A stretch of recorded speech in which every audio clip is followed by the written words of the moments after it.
Like the other psychoanalysts, Dichter believed that American citizens were fundamentally irrational beings. They could not be trusted. Their real reasons for buying products were rooted in unconscious desires and feelings. And Dichter wanted to find ways to uncover what he called the secret self of the American consumer. He was trying to get out of people's mind the unconscious motivations that they had for purchasing.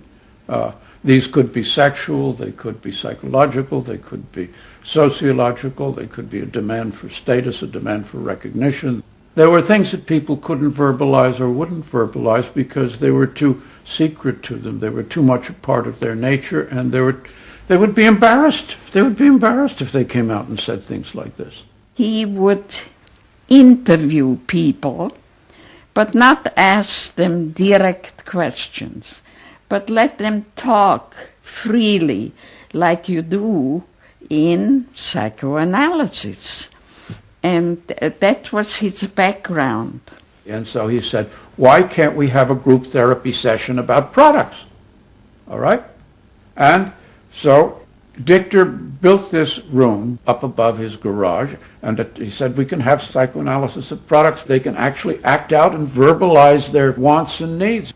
What we're going to do is try a couple of these salad dressings. Now let's see what happens. Here is our typical housewife. She doesn't follow the instructions. And they could be observed and watched, and other people could comment, and they could talk about it, and everybody could join in. He was the first to do this. This was absolutely the first thing that was ever done. And he had a movie projector up there where you could show advertisements and things like that, and people could react to them. And he invented the whole technique for mining the unconscious about the hidden psychological wants that people had about products. This became the focus group. It worked! Dichter's breakthrough came with a focus group study he did for Betty Crocker Foods. Like many food manufacturers in the early 50s, they had invented a new range of instant convenience foods. But although consumers had told market researchers they would welcome the idea, in fact they were refusing to buy them.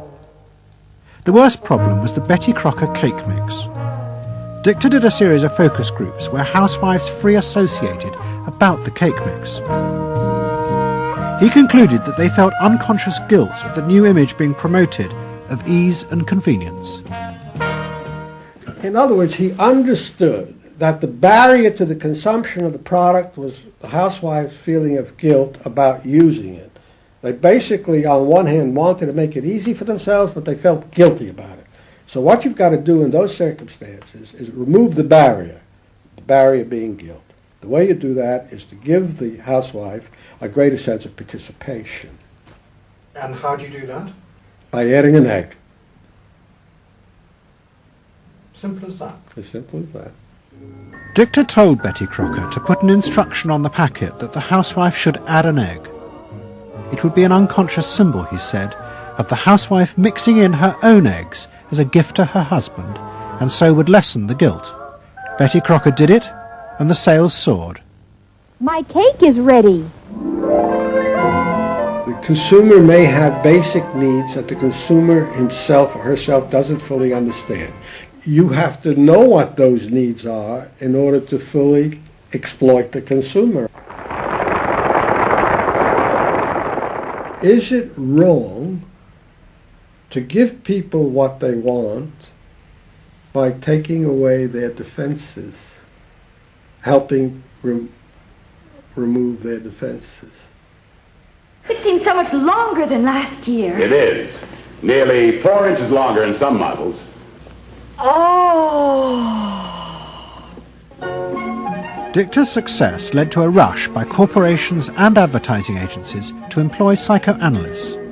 They became known as the Depth Boys, and they promised to show companies how to make millions by connecting their products with people's hidden desires. Dichter himself became a millionaire, famous for inventing slogans like "a tiger in your tank." Even the marketing of the Barbie doll came from a children's focus group. And so it goes. But Dichter was convinced that this was far more than just selling. Like Anna Freud, he believed that the environment could be used to strengthen the human personality. And products had the power both to sate inner desires and give people a feeling of common identity with those around them. It was a strategy for creating a stable society. Dichter called it the strategy of desire. To understand a stable citizen, you have to know that modern man quite often tries to work off his frustrations by spending on self-gratification. Modern man is eternally ready to fill out his self-image by purchasing products which complement it. If you identify yourself with a product, it can have a therapeutic value. It improves your self-image and you become a more secure person and you have suddenly this confidence of going out in the world and doing what you want successfully. Ernest believed that that would then improve the whole of our society and become the best society on this planet.